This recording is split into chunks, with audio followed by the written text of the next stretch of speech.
ایک پرانے اور خاموش سے محلے میں ایک چھوٹا سا گھر تھا۔ اس گھر میں زینب، اس کا شوہر سلیم اور ان کا 10 سالہ بیٹا احمد رہتے تھے۔ یہ گھر کبھی خوشیوں سے بھرا ہوا تھا۔ سلیم ایک محنتی آدمی تھا اور اپنی فیملی سے بہت محبت کرتا تھا، مگر وقت ہمیشہ ایک جیسا نہیں رہتا۔ چند سال پہلے سلیم کے کاروبار کو بڑا نقصان ہوا، قرض بڑھتے گئے اور حالات خراب ہوتے گئے۔ آہستہ آہستہ سلیم کا دل ٹوٹ گیا۔ وہ پہلے والا ہنسنے والا انسان نہیں رہا تھا۔ اب وہ اکثر غصے میں رہتا، ہر بات پر ناراض ہو جاتا اور اپنی قسمت کو بارا بھلا کہتا رہتا۔ زینب ایک صابر عورت تھی۔ وہ خاموشی سے سب برداشت کرتی اور ہر رات اللہ سے دعا کرتی۔ وہ اکثر سجدے میں رو کر کہتی، یا اللہ میرے شوہر کا دل بدل دے، ہمارے گھر پر اپنی رحمت نازل فرما۔ مگر حالات جیسے کہ ویسے ہی رہے۔ پھر رمضان کا مہینہ آ گیا۔ محلے کی گلیوں میں رونق بڑھ گئی، مسجدوں میں روشنی ہو گئی، لوگ عبادت میں مصروف تھے، مگر سلیم کے گھر میں اب بھی خاموشی اور فکر کا ماحول تھا۔ رمضان کے پہلے دن زینب نے افطار کے لیے دسترخوان سجایا۔ گھر میں زیادہ کچھ نہیں تھا، صرف چند کھجوریں، تھوڑا سا دال چاول اور پانی۔ احمد نے معصومیت سے پوچھا، امی کیا اللہ ہمیں بھی کبھی زیادہ رزق دے گا؟ زینب نے مسکرا کر اس کے سر پر ہاتھ رکھا اور کہا، بیٹا اللہ کی رحمت بہت بڑی ہے، کبھی نا امید نہیں ہونا چاہیے۔ سلیم یہ سب سن رہا تھا مگر وہ خاموش رہا۔ اگلے دن وہ کام کی تلاش میں نکلا۔ پورا دن شہر میں گھومتا رہا مگر کہیں بھی کام نہ ملا۔ شام کو وہ تھکا ہارا گھر واپس آیا۔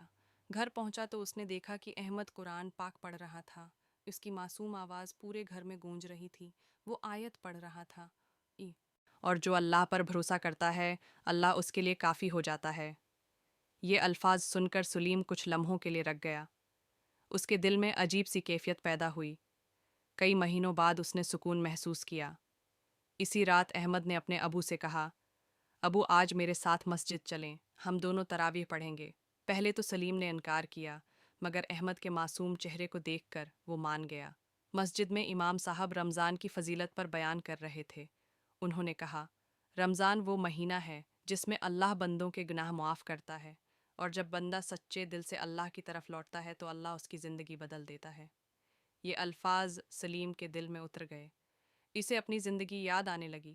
وہ وقت یاد آیا جب وہ خوش تھا، محنت کرتا تھا اور اللہ کا شکر ادا کرتا تھا۔ اس کی آنکھوں میں آنسو آ گئے۔ اس رات جب سب لوگ گھر واپس آئے تو سلیم دیر تک جاگتا رہا۔ پھر اس نے وضو کیا اور نماز پڑھی۔ کئی سالوں بعد اس نے دل سے دعا کی، یا اللہ میں نے بہت غلطیاں کی ہیں، میں نے صبر کھو دیا تھا، میرے گھر کو بچا لے، میری تقدیر بدل دے۔ رمضان کے دن گزرتے گئے۔ زینب حیران تھی کہ سلیم اب پہلے جیسا نہیں رہا تھا۔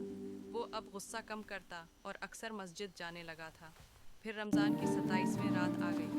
محلے میں ہر طرف عبادت کا ماحول تھا، لوگ دعائیں مانگ رہے تھے۔ اسی رات سلیم نے سجدے میں رو کر اللہ سے دعا کی، یا اللہ اگر تو چاہے تو میری زندگی بدل الله سکتی أكبر. ہے۔ اگلی صبح ایک عجیب الله واقعہ ہوا۔ أكبر.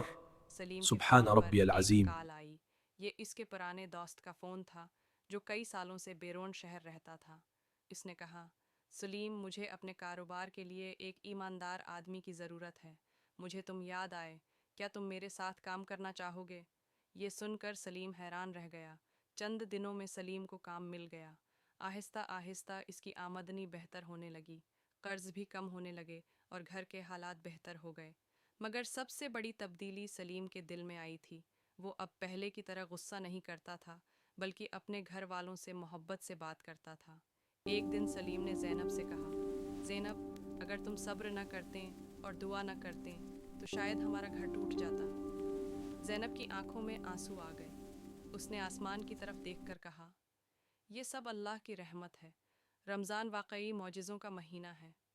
اب وہی گھر جو پہلے پریشانیوں اور اندھیرے سے بھرا تھا، محبت، سکون اور امید سے بھر گیا تھا۔ سلیم کو اب یقین ہو گیا تھا کہ جب انسان سچے دل سے اللہ کی طرف لوٹتا ہے تو اللہ اس کی تقدیر بھی بدل دیتا ہے۔ اور یہی رمضان کا سب سے بڑا پیغام ہے۔ رمضان صرف بھوک اور پیاس کا نام نہیں، بلکہ دلوں کے بدلنے کا مہینہ ہے۔